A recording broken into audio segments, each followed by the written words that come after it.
السلام علیکم ورحمۃ اللہ وبرکاتہ۔ وعلیکم السلام ورحمۃ اللہ وبرکاتہ۔ شیخ میرا سوال یہ تھا کہ اگر میت کی طرف سے قضا روزہ رکھ سکتے ہیں کیا؟ دیکھیے، میت کی طرف سے قضا روزہ رکھنے کی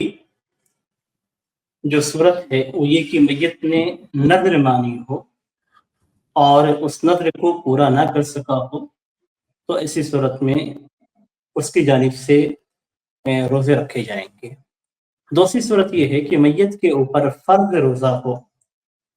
یعنی روزہ فرض ہو، فدیہ فرض نہ ہو، اور وہ ان روزوں کو نہیں رکھ سکا۔ جیسے مثال کے طور پہ کوئی شخص اگر ہلکا سا بیمار ہوتا ہے، بخار وغیرہ، جس کی شفا یابی کی امید عام طور پہ ہوتی ہے، کوئی خطرناک بیماری نہیں ہے، اور لیکن اچانک ایسا ہوتا ہے کہ وہ انتقال کر جاتا ہے اسی بیماری میں، تو اب یہ جو بیماری تھی، یہ بیماری ایسی نہیں تھی جس میں شفا یابی کی امید نہ ہو۔ تو جن بیماریوں میں شفا یابی کی امید ہوتی ہے ان میں روزوں کی قضا ہوتی ہے، اور جن بیماریوں کے اندر شفا یابی کی امید نہیں ہوتی ہے ان میں فدیہ ہوتا ہے، یعنی آئندہ رکھنے کی گنجائش نہیں ہوتی ہے۔ تو اگر ایسے روزے میت کے ہوں جن میں شفا یابی کی امید نہیں تھی تو ان میں فدیہ ادا کرنا ہے، لیکن ایسے اگر روزے ہیں جن میں شفا یابی کی امید تھی لیکن اچانک انتقال کر گیا، یا جیسے کوئی شخص ہے اس کے اوپر روزہ باقی ہے، یعنی روزے کی قضا باقی ہے لیکن ایکسیڈنٹ وغیرہ میں یا کسی دوسرے طریقے سے اس کا اچانک انتقال ہو گیا، تو اس طرح کے روزے جن کو قضا کرنے ہیں ان روزوں کو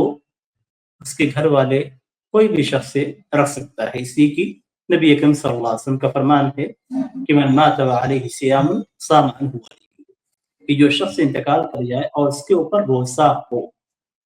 وعلیہ صیام، اس کے اوپر روزے کی قضا باقی رہی ہو، تو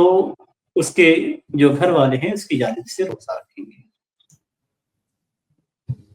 جی سر، جو فدیہ دیے تھے، ایک شخص تھے ان کا انتقال ہو گیا، کینسر کے مریض تھے،